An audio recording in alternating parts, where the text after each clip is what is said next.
अल्हम्दुलिल्लाह नहमदुहु व नस्तईनुहु व नस्तगफिरुहु व नु'मिनु बिही व नतवक्कलु अलैहि व नऊज़ु बिल्लाहि मिन शुरूरि अनफुसिना व मिन सय्यिआति अअमालिना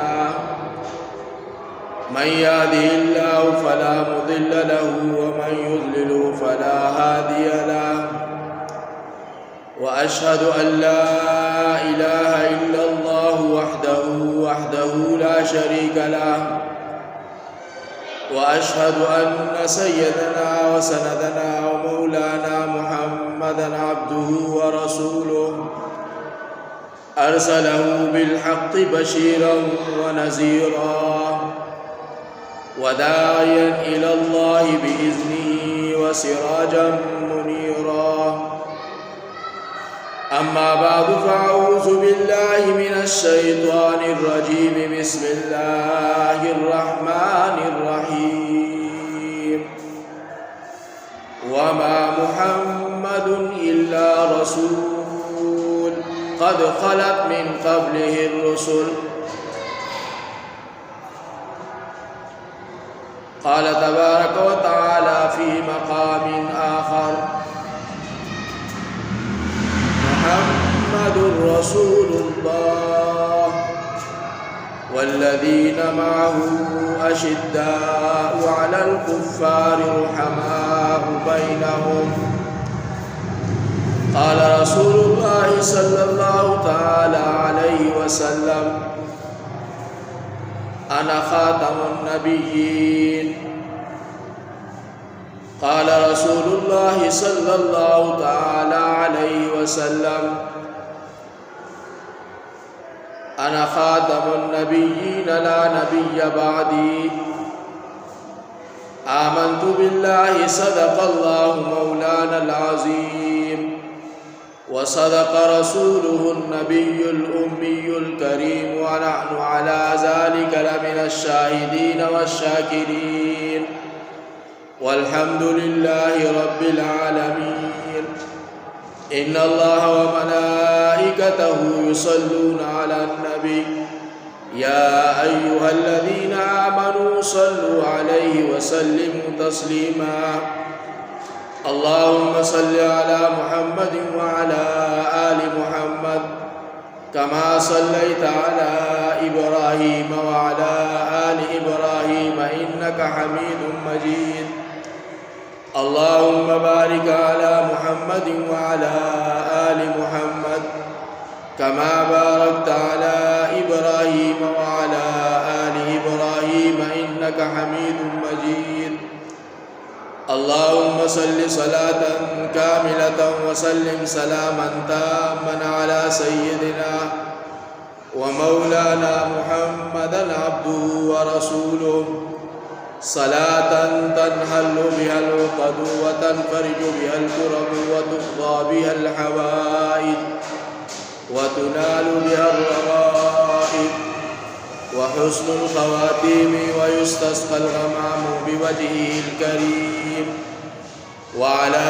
आलिहि व सहबिहि फ़ी कुल्लि लम्हतिन व नफ़सिन बिअददि कुल्लि मालूमिन लक। इंतहाई वाजिबुल एहतराम दरनु क़दरदानु मशरानु कशरानु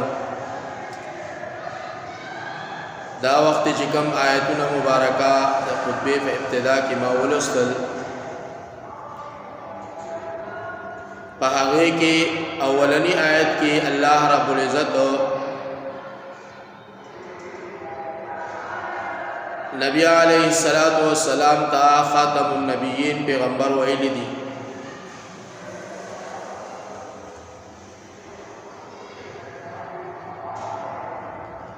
ज़कच अल्लाह सुब्हानहु व तआला यौ लक सलीर ज़रा कम बेश पैगम्बरान दी दुनिया तरा लेगली दी और बहागे तमाम पैगम्बरानों के दटोलना आखिरा के रातलो वाला ज़मून उस्ताद पैगम्बर हज़रत मोहम्मद मुस्तफ़ा अहमद मुश्तबा ताजदार मदीना सल्लल्लाहु ताला अलैहि वसल्लम تشریف راوړی دی. نو د دې عقیدې هر مسلمان ته پیژندل انتهایی ضروری ده چې د ختم نبوت عقیده دا په اسمان کې د نور په شان روښانه ده، لیکن بعض د دنیا پرس خلق په مختلفو طریقو سره د دې عقیدې نه انکار کوي او د نور خلقو د فاره د عقیده ثابتوي.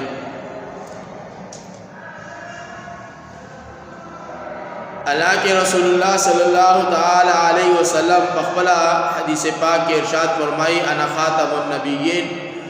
لا نبی بعدی، چې زه آخری پیغمبر یما او زبان رست بل دنیا تا پیغمبر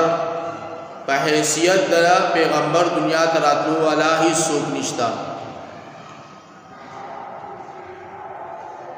کچری داسې وې نو قرآن کریم کے اللہ رب العزت فرمائی والذین یؤمنون بما انزل الیک وما انزل من قبلک، چې اللہ مونږه په هغه کتابونو باندې ایمان راوړو چې کوم تا نازل کړي دي زموږ پیغمبر باندې، او دا هغه مخکې چې کوم پیغمبران راغلي دي او تاوله کتابونه ورکړي دي په هغه باندې ایمان راوړو. اوس دلته علما یو نقطه ذکر کوي کچری د نبی علیه الصلاۃ والسلام نه بعد نبوت جاری وي او بل پیغمبر دنیا ته راتلو والے نو الله رب العزت په دې آیت مبارکه کې د من قبل نبات چې کوم دې د دې په ځای باندې من بعد کویلو، یعنی د پیغمبر نه وروسته بل پیغمبر دنیا ته راتلو والے شتا. نو چې من قبل وی د دې معلومه دا شوا چې دنیا ته بل پیغمبر په حیثیت د نبی نشی راتله او خاتم النبیین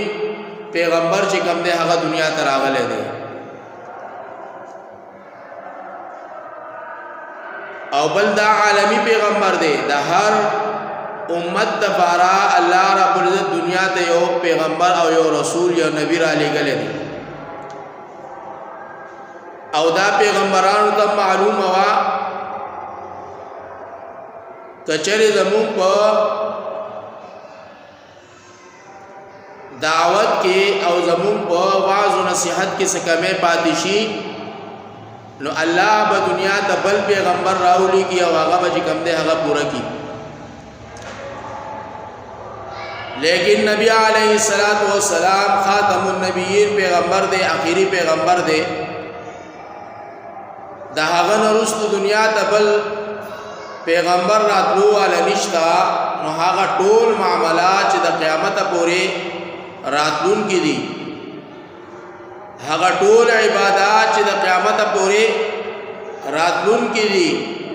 او هغه واقعات چې د قیامت پورې راتلونکي دي خپل امت ته چې کوم دی د هغې تعلیم ورکړی دی.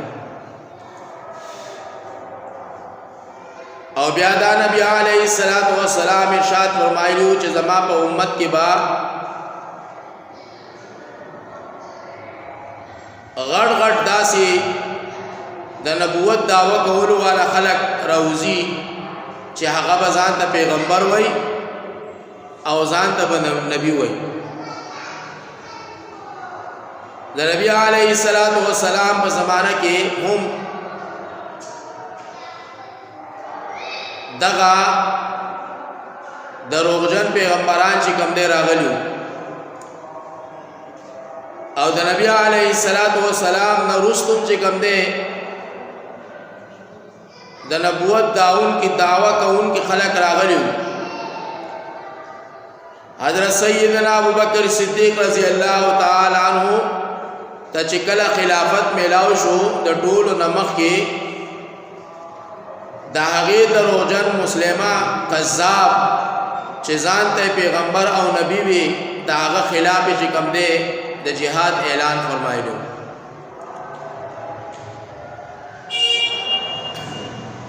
او زموږ او تاسو پیغمبر چې کوم دی هغه خاتم النبیین او اخیری پیغمبر دی. یو موقع باندې نبی علیه الصلاۃ والسلام فرمایي چې چر زمانہ رستو دنیا ته بل پیغمبر په حیثیت د نبی راتللې نو رب ذوالجلال با حضرت سیدنا عمر فاروق رضی الله تعالی عنہ لا دا منصب او دا عہده ورکړو. لو کان بعدی نبیا لکان عمر بن الخطاب. کچری زمانہ رستو د نبوت دروازه کولاوي او دنیا د بل نبی په حیثیت د نبی راتللې نو رب ذوالجلال با عمر فاروق لچ کوم دې دا منصب او دا عہده ورکړو. حضرت مولانا دوست محمد قریشی رحمه الله خپل کتاب کې لیکي چې د رسول الله صلی الله تعالی علیه وسلم په محنت سره د صحابه کرامو نه صحابه جوړې دي شي، د ابوبکر نه ابوبکر صدیق جوړې دي شي، د عمر نه عمر فاروق جوړې دي شي، د سیف الله د خالد بن ولید نه سیف الله جوړې دي شي، د بلال نه مؤذن د مدینه جوړې دي شي، لیکن نبی دې رښکم دې نشي جوړېدل.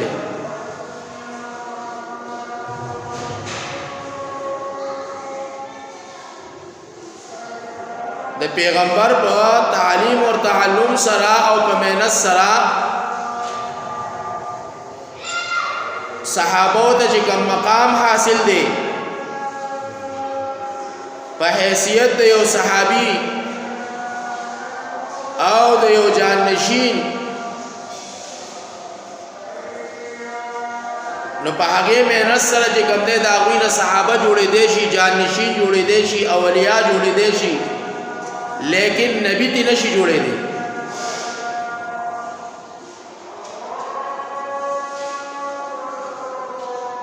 کچری نبی دې جوړې دي نو په صحابو کې به کوم دی عمر فاروق له دا مقام الله ورکړو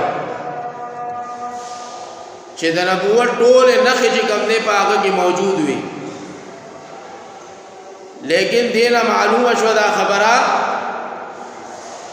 چې نبی علیه الصلاۃ والسلام خاتم النبیین پیغمبر دی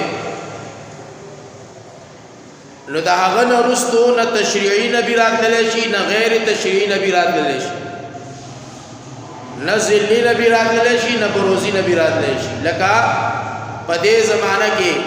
چې غلام احمد قادیانی د نبوت دعوه کړې و او دا هغه پیروکار وسم موجود دي او په دې کوشش کې دي چې هر طرف ته د خپل قادیانیت دعوت او پرچار چې کوم دی وکي او ساده لوح مسلمانان چې کوم دی هغه دوکه کی او د قادیانیت پلار باندې چې کوم دی راوړي دا هغه لپاره هغه دنم ورکي، تنم ورکي، مالم ورکي او هر قسمه سپورټ چې کوم دی لګیا دی هغه ورکي. او مسلمان دومره غافل دی چې دته د خپل عقیدی معلومات هم نشتا، دی په خپل عقیده باندې نه پوهیږي. او بعض علماء دا ویلي دي چې په هر نارینه زنانه باندې د خپل خوب پیغمبر صلی الله تعالی علیه وسلم د سلور او پښتو پورې نسب یادول چې کوم دا فرض دي. ډیر خلک دا زشتا چې کلمه وای مسلمانان دي لیکن د پیغمبر نوم ولنه ورځي. نو زمونږ استاد په خوب پیغمبر سنوم دی محمد، دا خپل نوم دی او د پلار نوم عبد الله، محمد ابن عبد الله او د نیکه نوم عبد المطلب او دا هغه د پلار نوم دی هاشم. او دا هغه د پلار کنانا نو دا د سلور نسب پورې د نبی علیه الصلاۃ والسلام نسب مبارک یادول د هر مسلمان د پاره د هر نارینه زنانه د پاره چې کوم دی دا ضروری ده چې د خپل پیغمبر حسب او پیجنی د خپل پیغمبر نسب او پیجنی د خپل پیغمبر مبارک زندگی او پیجنی او د خپل پیغمبر مبارک د زندګۍ چې کوم ایام تیر شوی دی هغه او پیجنی. نو محمد بن عبد الله بن عبد المطلب بن حاشم بن کنانہ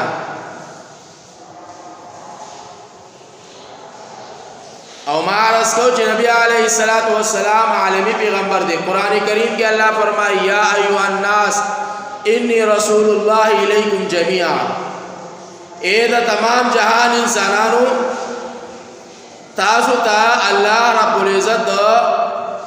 نبی علیہ الصلوۃ والسلام پیغمبر په حیثیت باندې چې کوم دے را لېږلی دی. لکه سابقا انبیاء علیہ الصلوۃ والسلام بعد یو قوم د پاره د یو قبیله د پاره د یو فرد د پاره د یو محله د پاره د یو خار د پاره د یو قریه د پاره د یو کلی د پاره چې کوم دی الله را لېږل. لیکن نبی علیہ الصلوۃ والسلام آخری پیغمبر دے، عالمی پیغمبر دے. نو چې نبی علیہ الصلوۃ والسلام آخری پیغمبر دے او عالمی پیغمبر دے نو دا هغه ختم نبوت چې کوم دے هم عالمی دے، یعنی د قیامت د سبا پورې چې کوم دے بل پیغمبر دنیا ته راتلو والا نشته.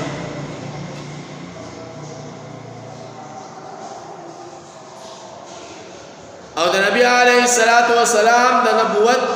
خوشخبری چې کوم دے عیسی ابن مریم خپل امت ته ورکړی و. ومبشرا برسول یاتی من بعد اسمه احمد،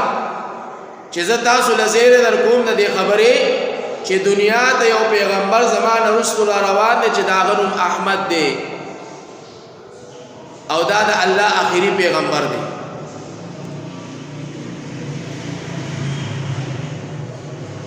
او نبی علیہ الصلوۃ والسلام په مثال سره چې کوم دی د خپل خاتم النبیین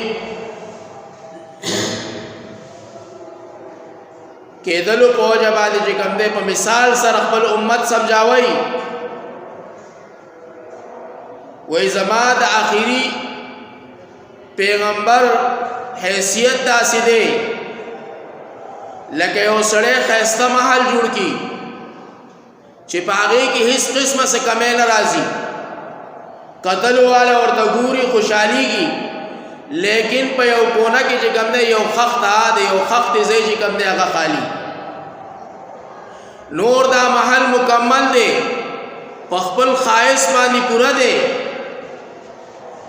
لیکن د یوې خښتې ځای یا د یو بلاک ځای چې کوم دی په هغې کې داسې دی چې د دې محل خوبصورتی چې کوم دی هغه خرابه کړې ده. او بیا یو سړی خښت راوالي او په هغې ځای کې کیدي او هغه محل چې کوم دی د هغې یوې خښتې سره کامل شي، مکمل شي او نور ښایست هم د هغې پیدا شي. نو وایي دغه شان دی د حضرت سیدنا آدم علیه الصلاۃ والسلام نه والې تر د حضرت سیدنا عیسی ابن مریم پورې رب ذوالجلال دی دنیا ته پیغمبران راولېږل او زه آخري پیغمبر یم او په مثال د دغې محل د آخري خښتې چې کوم دی زه الله رب العزت آخري راولېږل په ما باندې چې کوم دی نبوت تام کو. نو بس زمانه وروستو نه دنیا ته بل پیغمبر راتلو والا شته، نه دنیا ته بل نبی راتلو والا شته، نه دنیا ته بل رسول راتلو والا شته. او زما عزتمندو مونږ او تاسو له دا هم پېژندل ضروري ده چې نبي څه ته ویلی کېږي او رسول څه ته ویلی کېږي. نبی عام دی، رسول خاص دی. په نبی کې په رسول کې د نبی نه عموم زیات دی. ابن کثیر رحمه الله په خپل تفسیر کې چې کوم نه داغه داسې تشریح فرمایلی دا چې نبی هغه سړی ته ویل کېږي چې الله رب العزت دنیا ته چې کوم دی د نبی په حیثیت باندې را لېږلی او کتاب یې منور کړی یا د بل پیغمبر د نبی په کتاب باندې چې کوم دی هغه زندگی تیری نو داسې تا نبی ویل کېږي لکه د موسی علیه السلام سره هارون علیه السلام نو په موسی علیه السلام باندې الله رب العزت کتاب نازل کړو تورات شریعت یې ولور کړو او چې کله موسی علیه السلام د دې دنیا نه لاړو جان نشین هارون علیه السلام جوړ شو او د هغه تورات او د هغه شریعت په اتباع کې چې کوم د خلق الله طرف ته رابلل یعنی هغه ته نوې شریعت او نوې کتاب میلاو نشو بلکې د موسی علیه السلام د چې کوم کتاب او کوم شریعت پاتې شوی د هغه تکمیل چې کوم نه په امت کې وکړو او رسول خاص هغه شخصیت ته ویل کېږي چې الله د نوې شریعت سره او د نوې کتاب سره دنیا ته راولېږي لکه زموږ استاد خو پیغمبر رب ذوالجلال د نوې شریعت سره او د نوې کتاب الله سره چې کوم دی الله دی دنیا ته راولېږي چې څنګه دا پیغمبر اخیری دی خاتم النبیین دی د دین رستو بل کتاب د دین رستو بل پیغمبر دنیا ته راتلو والا نشتا بل رسول راتلو والا نشتا بل نبی راتلو والا نشتا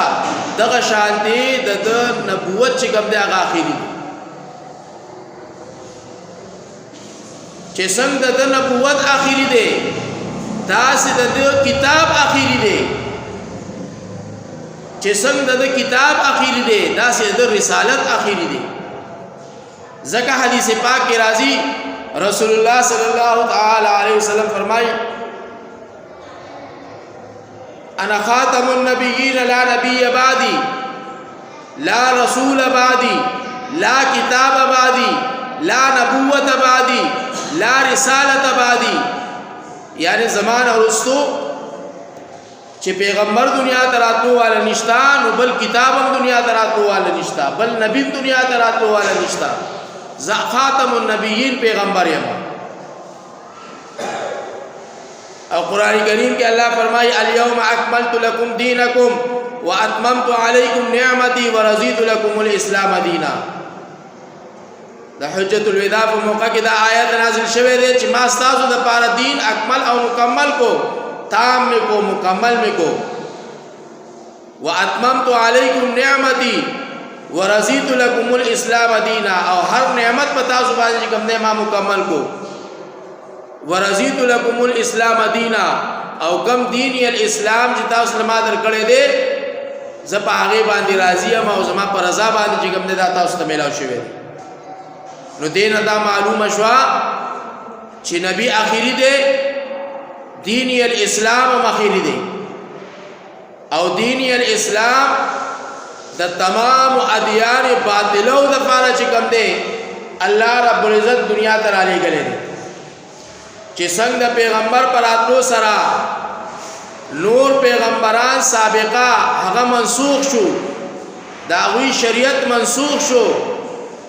او د کتاب الله پر راتلو سره نور آسمانی کتابونه چې کوم دی هغه منسوخ شو دغه شانتي په دین الاسلام سره نور ادیان چې کوم دی هغه منسوخ شو اوس د قیامت پورې با صرف او صرف د نبی علیه السلام دین مبارک چې کوم دی چلیږي په دې زمانہ کې که يهودیت ته په دې زمانہ کې که عیسائیت ته په دې زمانہ کې که قادیانیت ته په دې زمانہ کې که هندو پرست والا دي مجوسیان دي مشرکان دي آتش پرست دي یعنی چې څومره خلق د دغه عقیدو د دغه ادیانو موجود دي دا هغوی دین باطل دی باطل کئی دے لگیا دی ځان دی چې کم دے پاغي کې خمبره کی الله ته چې کم دے هغه ننزدیکی کی پاغي خپل ادیانو سره که الله ته نزدېکت غواړي د الله قرب غواړي الله خپل محبوب جوړول غواړي نو د نبی علیه الصلاۃ والسلام په دین الاسلام باندې وجه کوم دی الله ته نزدیکی ذکر پیغمبر علیه الصلاۃ والسلام په دین سره نور تمام ادیان ته چې کوم دی ادیان باطل وایل کیږي یعنی باطل دینونه او په باطل عقیده سره او په باطل دینونو سره چې کوم دی انسان الله ته نږدېږي الله ته د نزدېکت را د محمد رسول الله دین دی الله ته د قربت لاره د محمد رسول الله د دین لاره ده الله سره د محبت لاره ده د محمد رسول الله لاره ده او الله رب العزت ته د نزدېکت لار چې کوم دی هغه د محمد رسول الله د دین لاره ده هذا صراطي مستقيما فاتبعوه ولا تتبعوا السبل فتفرق بكم عن سبيله دا نور ادیان باطله چې کوم دي دا په حیثیت د هغه نور لارو چارو دي چې انسان گمراهۍ طرف ته راولي انسان ضلالت او گمراهۍ طرف ته راخي او دین الاسلام دا یو نیغه شعرا دا یو نیغه لار دا د قیامت تک سبا پوری چې څوک په دې اشاره باندې تک او څوک چې کوم دې د لار اختیاري الله رب العزت په جنت ته رسیدا صرف د دنیا نه شروع شوی دا او په جنت باندې چې کوم دې د لار ختم شوی د صراط مستقیم چې دین الاسلام ورته ویل کېږي دا لار په دنیا کې شروع شوی دا او د دې اختتام چې کوم دې الله په جنت باندې کړی دی او د دې نور لارو چارو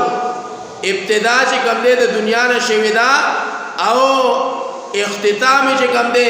په ضلالت او په گمراهۍ باندې د جهنم په کنده باندې شوی دی نو لکشا دي مسلمانان دي ځان بیدار کی مسلمانان دي د خپل دین په باره کې چې کوم دی او د خپل صحیح عقیده په باره کې او پیژني چې زموږ دوست څوک دی زموږ دشمن څوک دی څنګه چې مونږ او تاسو د خپل دین پرچار کو د دین تبلیغ کو د دین چې کوم دی اشاعت کو د دین لپاره شب و روز مهنت کو د دین زیات هغه ادیان باطله والا خصوصا قادیانی طبقه غلام احمد قادیانی منون کی خلق پدې کوشش کړي چې یو مسلمان د خپل دین الاسلام نه راکړ شي او زمونږ په لار باندې روان شي او زمونږ دین چې کوم دی قبول کړي د ختم نبوت د پاره چې کوم اکابرین کم علما او کم شخصیات شب و روز مهنت کوي دا هغوی مقصد هم دا دی چې عام مسلمانان د دې فتنې د قادیانیت نه چې کوم دی د هغوی حفاظت وشي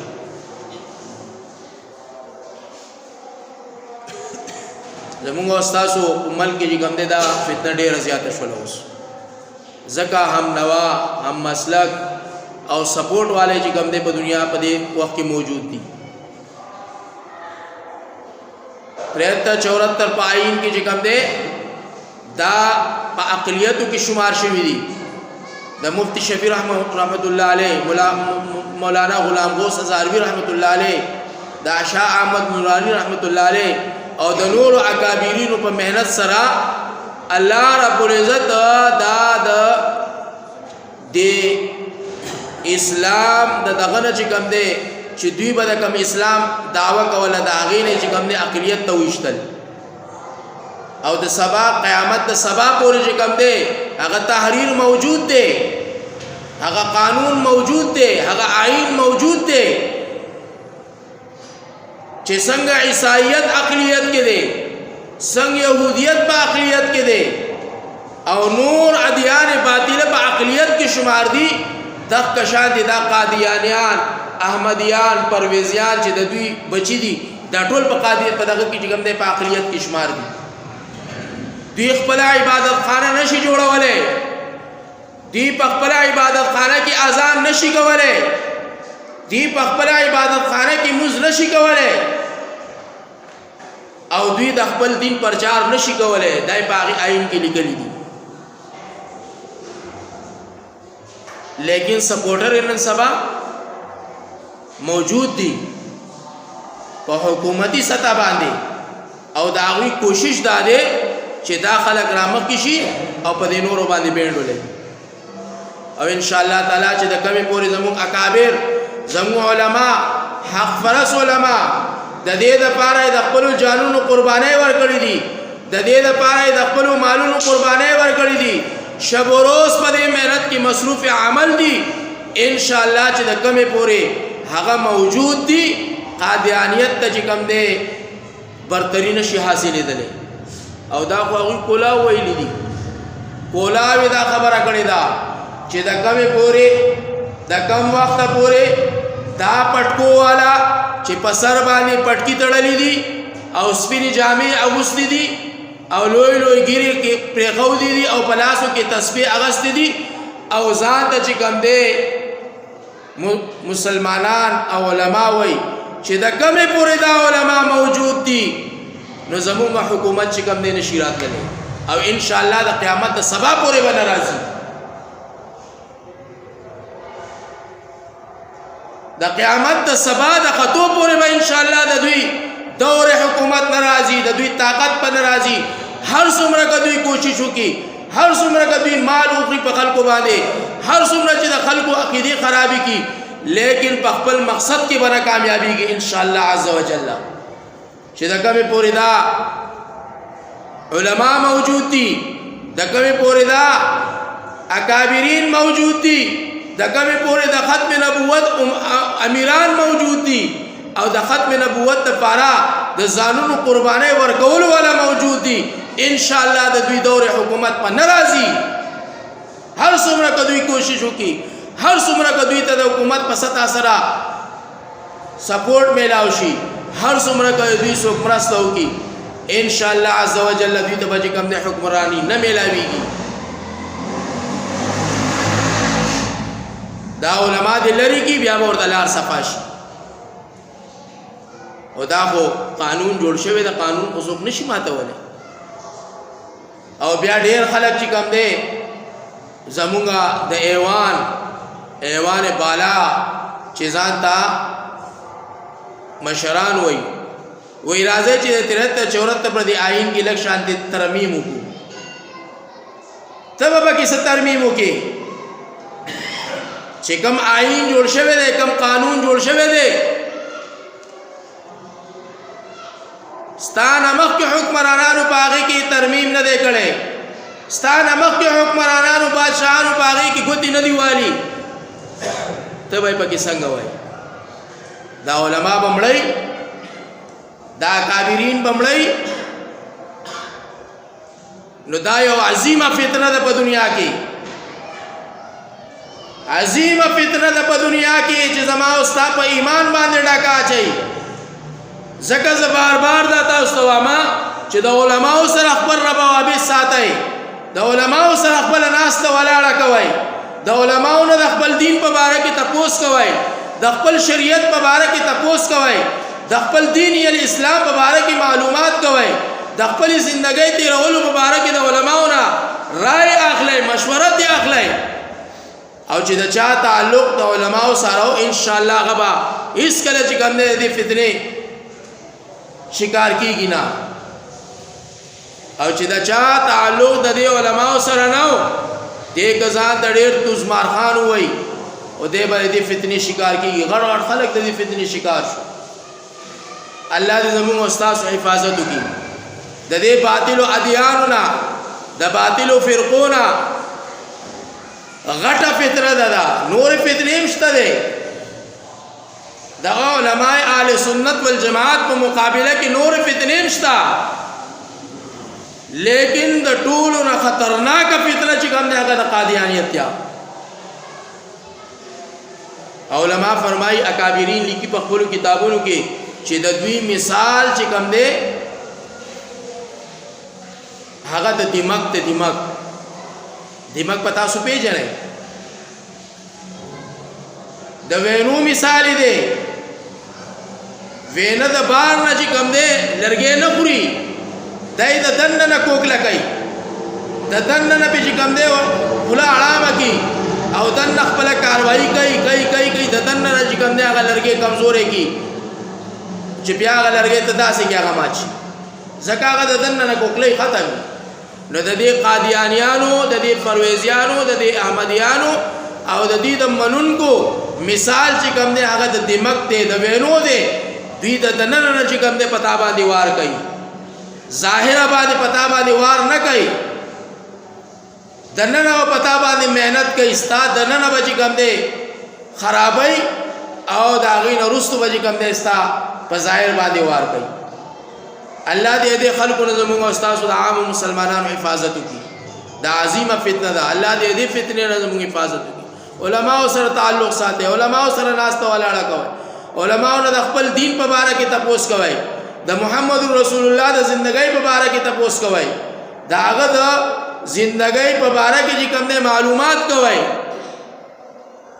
دا هغه د دین په باره کې معلومات کوي، د خپل زندګۍ د تیرولو معلومات کوي چې زموږ د زندګۍ به څنګه تیریږي. موږ د خپل دین اسلام کې د زندګۍ تیرولو چې کوم دی څه طور طریقه ښوولې ده. نو زما عزتمندو ما عرض کو چې نبی علیه السلام خاتم النبیین پیغمبر دی. د دې نه وروسته بل دنیا ته پیغمبر په حیثیت د نبی نشي راتللی. او که چا د دې خبرې دعوه وکړله چې زه پیغمبر یم نو دا دجال دی، دا کذاب دی، دا دروغجن دی. او د امام اعظم ابو حنیفه رحمت الله علیه فتوا دادا که چرې د داسې دجال د داسې کذاب او د داسې نبوت کوونکي نه چا دلیل طلب کو چې ته ځان ته پیغمبر وای، ته ځان ته نبی وای، ته ځان ته رسول وای او ته ځان ته آخري پیغمبر وای، نو مالا په دې باندې څه دلیل راکوي دغه سړی کافر شو. بلا شک و شبه چې کوم سړی د پیغمبرۍ دعوا وکړه د دایره اسلام نه خارج شو. نو غلام احمد قادیانی د نبوت دعوا وکړه، علماء د دایره اسلام نه خارج کو، د منونکو باندې چې کوم دی د کفر فتوا ولګوله او د قیامت د سبا پورې چې څوک د نبوت دعوا کوي هغه کافر دی او څوک چې د هغې دروغجن سره سات ورکوي د هغه مني هغه کافر دی. او نور فتنې به هم راځي، نور به هم راځي، خو مونږ او تاسو به په مقابله صرف او صرف د ایمان په طاقت سره کوو، د علماو په محبت سره باندې به کوو، د علماو په معیت سره به کوو او د علماو نه به د دې تپوسونه کوو. بیا به مونږ او تاسو د فتنو چې کله مونږ او تاسو د دین سره تعلقي مونږ ته به د فتنو پته لګي. نن مونږ او تاسو د دین سره زموږ تعلق نشته، فتنو پته مونږ ته نه لګي. الله رب العزت زموږ او تاسو په حال باندې رحم وکړي. الله رب العزت زموږ تقصیرات ګناهونه ته معاف کړي. د هر قسم باطل فرقې نه، د هر قسم باطل ادیانو نه، خصوصا د قادیانیت نه، روافضیت نه او د احمدیت نه او د فرویزیت نه چې کوم دی الله زموږ او تاسو د ایمان حفاظت وکړي. واخر دعوانا ان الحمد لله رب العالمین.